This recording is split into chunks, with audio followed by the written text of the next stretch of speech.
Hello viewers, welcome to Siva's world channel. இன்னைக்கு அரைச்சி விட்ட சிக்கன் குழம்பு எப்படி பண்ணலாம் அப்படிங்கிற ரெசிபி உங்களுக்கு நான் என்னோட ஸ்டைலில் சொல்ல போகிறேன். அதுக்கு 1/2 kg சிக்கன் வாங்கி அதை நல்லா வாஷ் பண்ணிவிட்டு அதில் கொஞ்சமாக மஞ்சத்தூள், மிளகாத்தூள், உப்புத்தூள், இஞ்சி பூண்டு பேஸ்ட், அப்புறம் தயிர் இது போட்டு ஒரு 1/2 hour நல்லா ஊற வச்சுருக்கேன். ஓகேங்களா? இப்போது குக்கரில் 8லேருந்து 10 ஸ்பூன் கடலெண்ணெய் எடுத்திருக்கேன். 3 பட்டை, 5 லவங்கம், 2 ஏலக்காய், 1/2 ஸ்பூன் சோம்பு போட்டுக்கலாம். இப்போ கட் பண்ணி வச்சிருக்க சின்ன வெங்காயத்தை போட்டுடலாம். சின்ன வெங்காயம் எவ்வளோக்கு எவ்வளோ அதிகமாக போடுறோமோ அவ்வளோக்கு அவ்வளோ சிக்கன் குழம்பு நல்லா டேஸ்ட்டாக வரும். இன்னைக்கு நான் சின்ன வெங்காயம் ஒரு 20லேருந்து 25 போட்டிருக்கேன். அது மட்டும் இல்லை, ஒரு பெரிய வெங்காயமும் கட் பண்ணி இதில் ஆட் பண்ணியிருக்கேன்.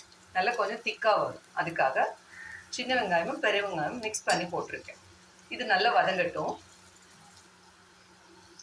இதில் கொஞ்சம் சால்ட் போட்டு வதக்கணும்னா சீக்கிரம் வதங்கிடும். வெங்காயம் ரொம்ப பொன்னிறமாக வதங்க வேண்டாம். இந்த மாதிரி பதத்துக்கு வந்த உடனே கட் பண்ணி வச்சிருக்கிற தக்காளி 3 தக்காளி நான் போடுறேன்.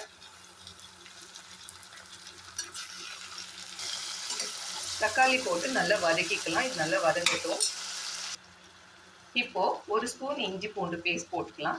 ஆல்ரெடி நான் சிக்கனில் இஞ்சி பூண்டு பேஸ்ட் கொஞ்சம் போட்டு ஊற வச்சுருக்கேன். அதனால இது குழம்புக்கு தேவையான இஞ்சி பூண்டு பேஸ்ட். ஓகேங்களா? இது போட்டு நல்லா வதக்கிக்கலாம். தக்காளி நல்லா வதங்கிடுச்சு பாருங்க. இப்போது 2 ஸ்பூன் மல்லித்தூள் போட்டுக்கலாம்.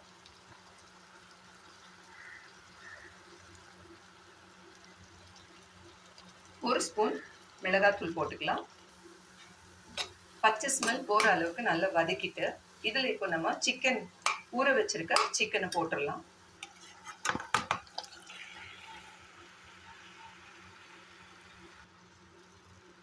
இதை இப்போ நல்லா வதக்கி விட்டுக்கலாம். இப்போ நம்ம மசாலா அரைச்சிக்கலாம்.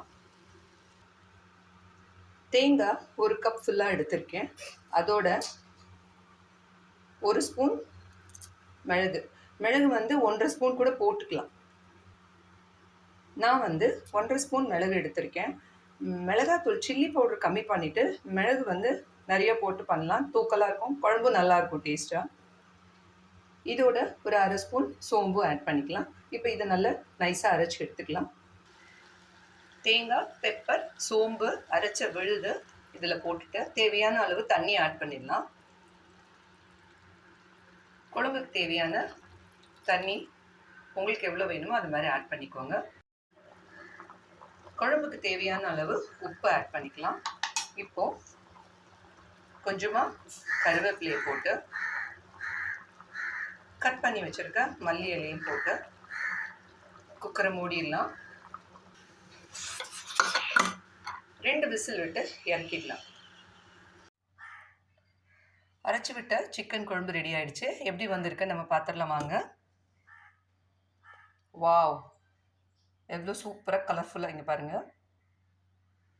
இதில் கட் பண்ணி வச்சுருக்க கொத்தமல்லி போட்டுடலாம். வாவ், பாருங்கள் குழம்பு எப்படி வந்திருக்குன்ட்டு. இதே மாதிரி நீங்களும் வீட்டில் ட்ரை பண்ணி பாருங்கள். இந்த வீடியோ உங்களுக்கு பிடிச்சிருந்ததுன்னா மறக்காமல் சிவாஸ் வேர்ல்ட் சேனலை ஃபாலோ பண்ணுங்கள், லைக் பண்ணுங்கள், கமெண்ட் பண்ணுங்கள், மறக்காமல் சப்ஸ்கிரைப் பண்ணுங்கள். தேங்க்யூ.